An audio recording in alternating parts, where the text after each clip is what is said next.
2010 парламенттик шайлоодо Элмырза Сатыбалдиев менен токтогулган жолуктум. Бир 7-8 саатта жолугушуп отурдук. Ал киши Бекборуев менен жакшы экен мамилеси. Ошол жерде барып шашпай кетти, чай ичип, эс алып кетти. Мен анда мамлекеттик кеңешчилем дейт. Ошо акыркыда 2009 ушу күз мезгилинде экен. Сөздөн сөз чыгып Дайнар Үсенов айтты дейт да. Мына дейт, биз коррупция менен күрөшүп жок кылып атсак, Совбестин секретары Мадумаров айтып атат. Бул коррупция биз 7-й штаттагы немеге чедакка чейин чыгып кетип айтып атат. Дегенде тиги Бакиев чакырды дейт, Курман Салиевич. Чакырылачы Мадумаров деп. Анан Адахан аке деп айтты. Адахан аке кирди дейт. Киргенде Бакиев бир жарым сааттай ачышталды дейт да. Сен каяктан көрүп атасың? Каерден көрүп калдың? Эмне болуп атат?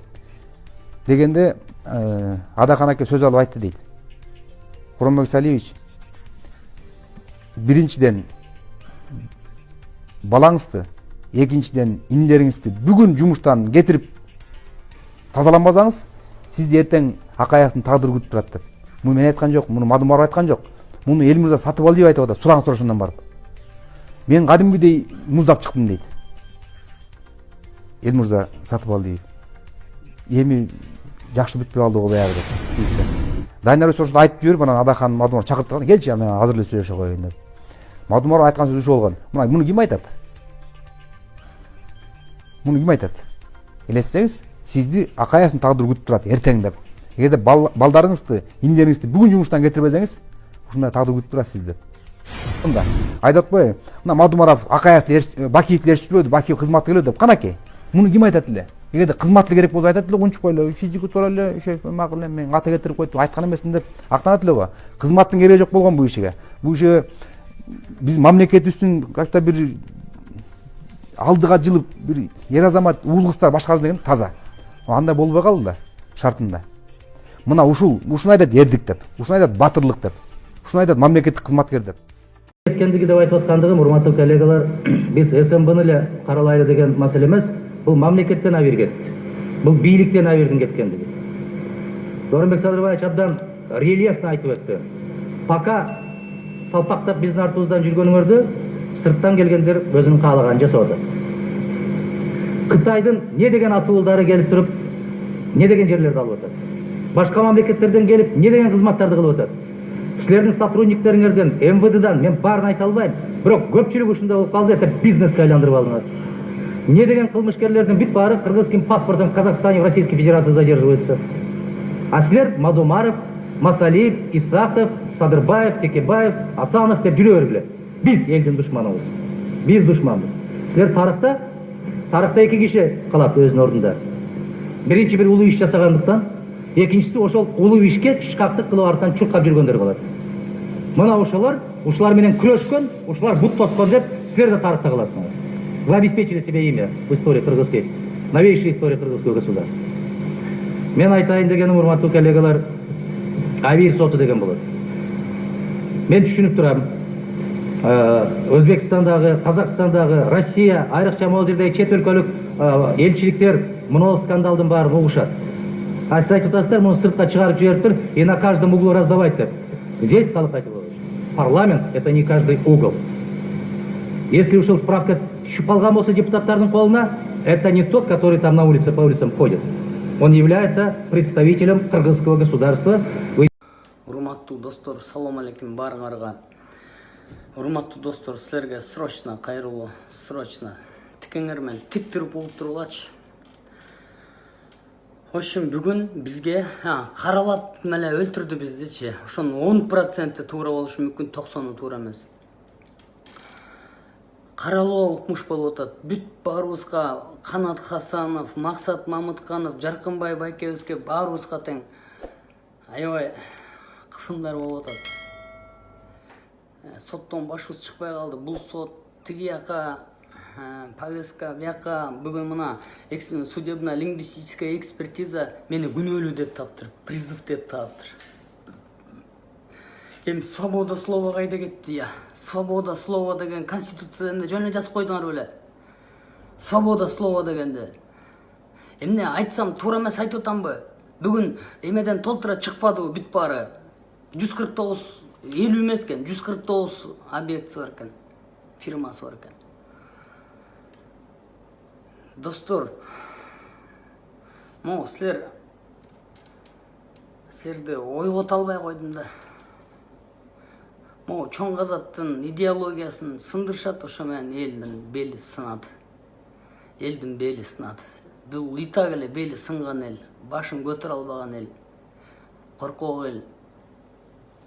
Ошон үчүн дукту сындырып атышат. Эч кимге сатылган жокпуз, эч кимден вымогать эткен жокпуз, эч кимден бир тыйын алган жокпуз. Да, $100 көтөрүп келип атышат, $500 көтөрүп келип атышат, 1000 сомун көтөрүп келип атышат, 15.000 сомун көтөрүп келип атат. Патриоттор. Платформа деген жигиттер 30.000 сом алып келишиптир. Мисал айтам да, рахмат. Рахмат, просто от сердца рахмат. Ушул идеология өлөт, ошо менен бүтөт баары. Абыке Көбөштүн балдары көп экен, чоң казат. Элди мен жакшы эмете албай калдым. Эртең информация келди, мени камашат дейт. Эмне десеңер ошо кылгыла, достор.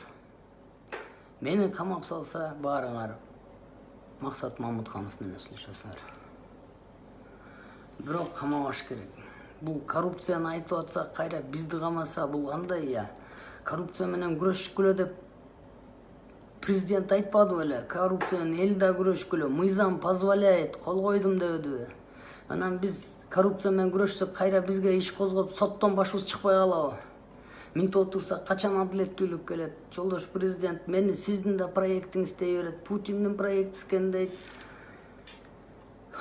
Байболов дейт, Мыктыбек Абдулдаев дейт, ЦРУ дейт, ФСБ дейт, көп жазып атышат. Эч кимдики эмеспиз, эч кимдики эмеспиз. Эгерде ушундай бирөөнүн проектиси болсо, ушундай отурбайт белек. Достор, так что ушул момуну көбөйтүп койгула, момуну эметип койгула. Бул мамлекетте адилеттүүлүк менен күрөш болбой калыптыр, такыр болбой калыптыр. Адилеттүүлүккө жаркын эле Кыргызстандын жаркын элесине күрөш болбой калыптыр, бүт баары маңкурт болуп калыптыр. Бийлиги да бүт баары маңкурт болуп калышыптыр. Бийлиги кан соргуч, элдер маңкурт болуп калдык. Мындай такыр чыга албайсың мындайдан. Силер колдошуңар керек да. Эчтеке не призывай, оп тургула. Азыр мен силерге бүгүн кечинде конкретно видео обращенияны Канат Хасанов же дагы Максат Мамытканов жазайт.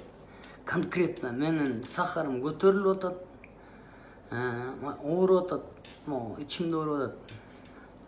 В общем, достор, давайте ойгонгула. Я вас не призываю бирдемени талкалагыла деп, ойгонгула баарыңар, ойгонгула. Бүгүн Максат Мамытканов же Канат Хасанов айтат, в общем, чоң казатка полный жерден давить этип башташты.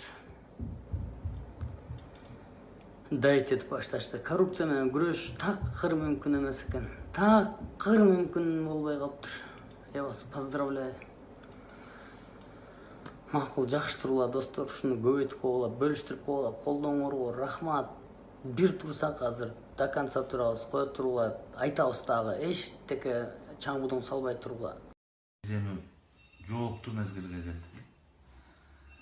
Бул алдыбыздагы турган жыл өтө жооптуу. Биз тагдырыбызды тандай турган жыл. Биз өзүбүздүн жеке тагдырыбызды гана ойлобостон, үйүбүздө бир бала чака жүргөндүр көзүн жылтыратып. Балким бирөөнүн баласы бешикте жаткандыр. Балким бирөөнүн баласы бир жакшы изги үмүт тилек менен окуп аткандыр. Ошолордун көзүнө бир жакшылап карап, мен болуптур өзүм өмүрүмдү жашап атам, мага жетиштүү, жетишет, устраивай. А бирок могул балам үчүн эмне кылыш керек дегенди ойлонобуз. Рахмат агай, сиз дагы ден соолукта болуңуз, ийгиңиз ден соолук, оорубаңыз. эркелебеңиз көп. Өзүңүз айткандай, аш десе ашка, иш десе ишке тойбой турган чагыңыз сизден көп. Мындан дагы сонун оондорду күтөбүз. Дагы эргип, элибизге өнөрүңүздү тартып